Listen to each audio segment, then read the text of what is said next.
আসসালামু আলাইকুম আপনাদের সবাইকে। গত ৪, ৫ এবং ৬ সেপ্টেম্বর ঢাকায় অবস্থিত মাইডাস সেন্টারে প্রিয়াঙ্কাস ইভেন্টস আয়োজন করেছিল অটাম কার্নিভাল 2025 অ্যান্ড ফুড ফেস্টিভ্যালের। খুব ইচ্ছে ছিল এই ৩ দিনের যে কোনো একদিন যেন আমি এখানে উপস্থিত থাকতে পারি। যেই বলা সেই কাজ, মেলার তৃতীয় অর্থাৎ শেষ দিন আমি উপস্থিত হয়েছিলাম এই আয়োজনে।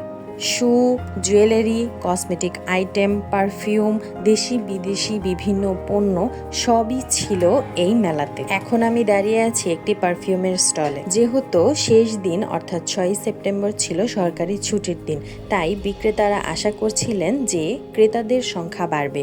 এখন আমি যে স্টলে দাঁড়িয়ে আছি এটি মূলত সাজানো হয়েছিল বিভিন্ন ধরনের জুয়েলারি আইটেম এবং টুকটাক কিছু কসমেটিক আইটেম দিয়ে। এখানে আমি খুব সুন্দর ছোট ছোট কিউট লিটল ডাকসও পেয়ে গেলাম, যেগুলো ছিল বিভিন্ন রঙের। আসলে এসব মেলাতেই খুব সুন্দর সুন্দর আনকমন জিনিস দেখতে পাওয়া যায়। সম্পূর্ণ মেলাতেই যেদিকেই তাকাই সেদিকেই সব আনকমন জিনিসপত্র।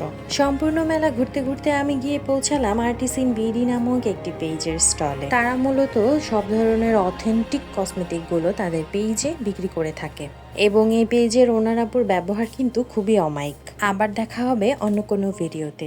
আল্লাহ হাফেজ।